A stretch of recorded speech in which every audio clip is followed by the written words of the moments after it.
my name is Tantina Nyirabintu. I'm going to present approaches to a healthcare career project. In this video, you will learn about healthcare career options, clinical and non-clinical jobs, allied health professions, licensed practical nurses and registered nurses. Starting from healthcare career options, there are different pathways in healthcare careers. I'm going to discuss 5 of them in this video. The first one is direct patient care. This healthcare pathway requires a high level of interaction with patients in order to improve their health.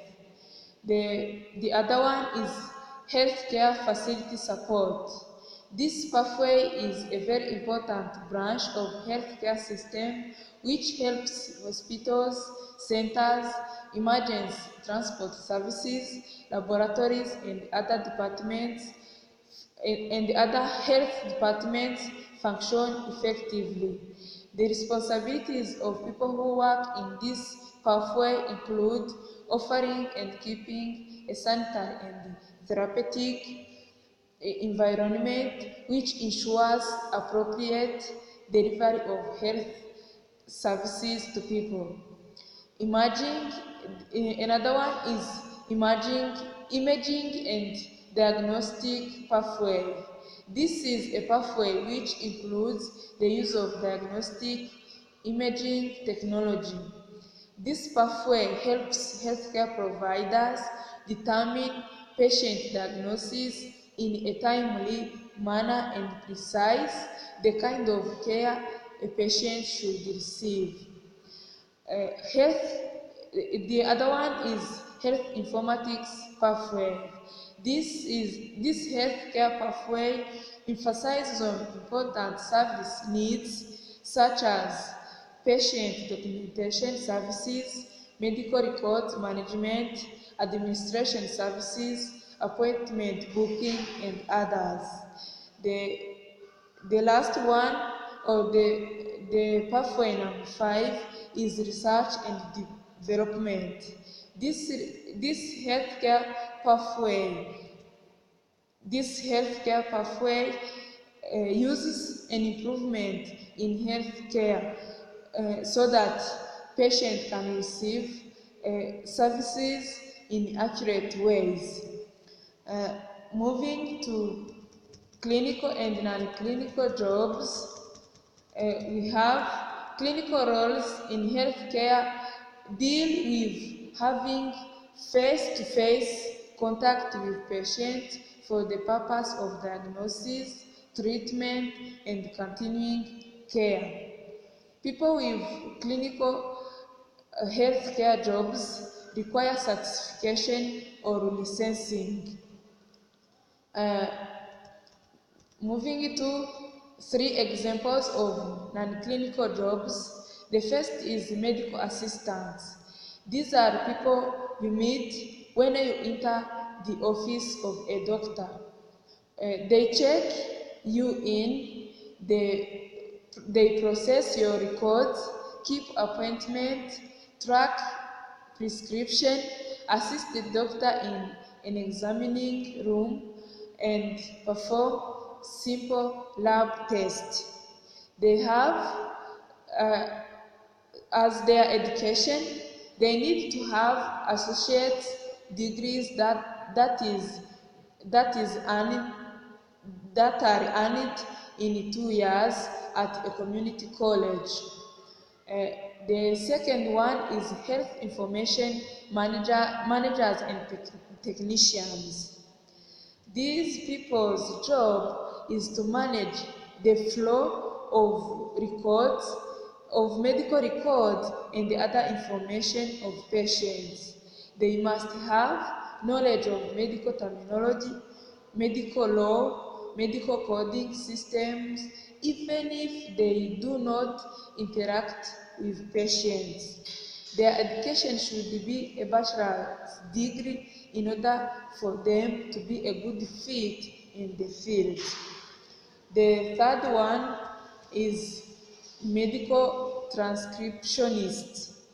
The job of these people is to print, record the patient histories and clinical information. It is required for them to have knowledge of medical terminology and the language and writing skills to send abbreviated and simplified note-taking into usable information for medical files. Their education is associate degrees in medical transcription and these are from community colleges. Moving to allied health professions, health professions refers to the segment of workforce that offers services including identification, assessment, and prevention of diseases and disorders. It also deals with controlling dietary and nutrition services, rehabilitation, and management of health systems. I'm going to give 6 allied health professions. The first is diagnostic medical sonographers. These people use specialized materials to generate images used for evaluating and diagnosing different medical situations of patients. Some of their responsibilities are taking a patient history, preparing and maintaining diagnostic equipment by using different materials, analyzing technical information, and so on. As their education, colleges and universities provide a certificate and 2 to 4-year programs, and people earn certification through passing an exam. The second one is genetic counselors. Genetic counselors offer a critical service to patients and families considering undergoing genetic testing. While doing this, they help individuals their effects of some disorders, investigate family health history, explain information, and determine whether testing is necessary to the patient. People understand and adapt to medical, psychological, familial implications of genetic contributions to disease because of genetic counseling process. This means that the counseling process is very important to patients in terms of improving their health. They are responsible for communicating with laboratories about the tests they deliver, advocating for patients with insurance companies, and informing patients about the results from their test, about their test results. For people who want to become genetic counselors, there are 2 steps to follow. The first step is to have or get a bachelor's degree. The second is to apply for entering into a accredited master's program in genetic counseling. These are 2 steps that are needed in order to become a genetic counselor. The third is health information managers. These people treat patients and encode what they observed and how the patient was treated medically. This record involves information the patient offers regarding his or her symptoms and medical history uh, the result of examination, laboratory tests, diagnosis, and the treatment plans. Health information managers begin their careers with an associate or a bachelor's degree. It means their education needs to be an associate or a bachelor's degree. The fourth one is health documentation specialist. These are there to listen to a voice recording made by a physician or other healthcare professionals and transcribe the information into a captured electronic record. To work as a healthcare documentation specialist, you need to be able to type effectively and quickly and have critical thinking skills. These are requirements for someone to become a healthcare documentation specialist.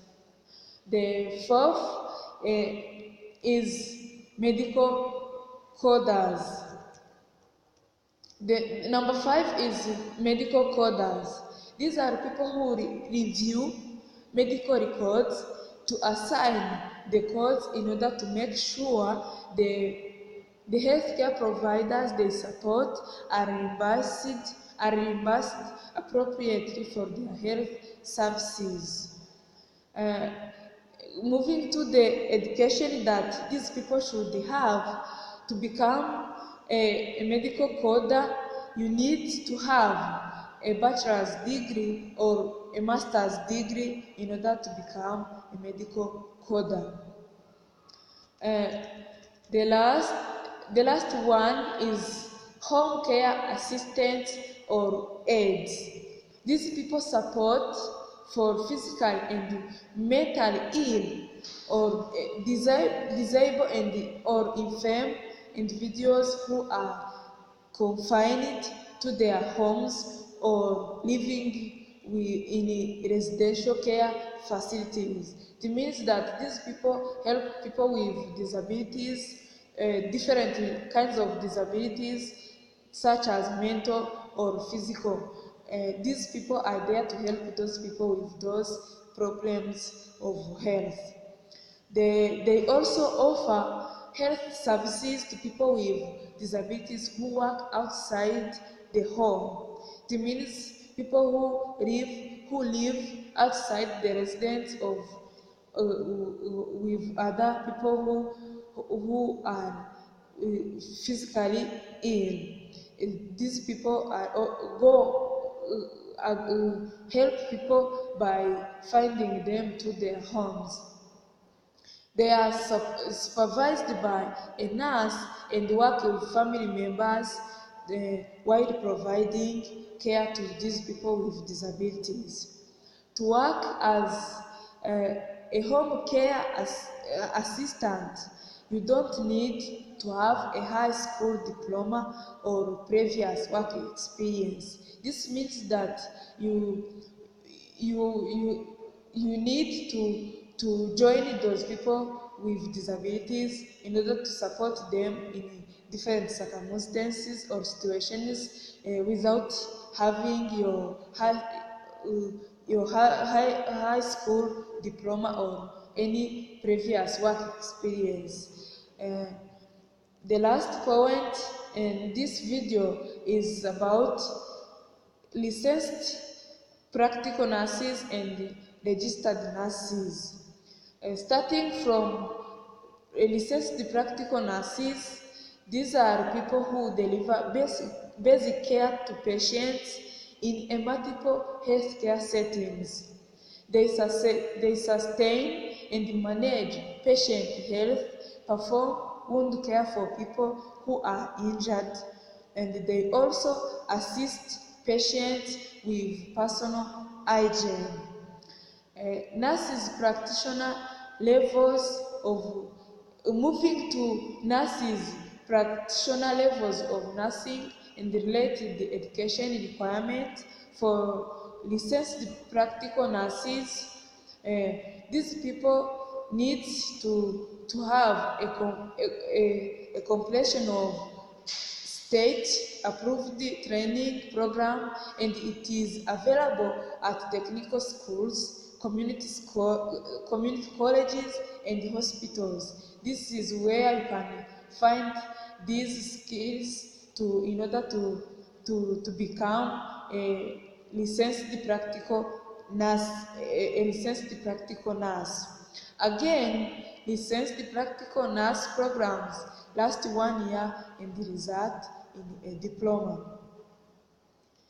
Some of their key responsibilities are monitoring basic patient health services such as vital signs and overall condition, taking patient histories and maintaining documentation, assisting with tests or procedures, offering personal care such as helping with bathing and toileting, and the last one among their responsibilities is consulting with registered nurses on care plans. This is the way of helping nurses to make a follow-up of in order to know the plans about care of patients. The, the last point is about registered nurses, and these are professionals who care for patients and teach them about their health conditions. To enter the profession of registered nurses, this is about their education. It requires to earn an associate or a bachelor's degree, to earn associate or bachelor's degrees in nursing. Some of their key responsibilities include perform physical exams and health histories before making critical decisions on patients' health, deliver health promotion, counseling, and education about health, administer medications and other professional care for patients, and coordinate care by collaborating with a variety of healthcare professionals. This is the end of this video. Thank you for your kind attention.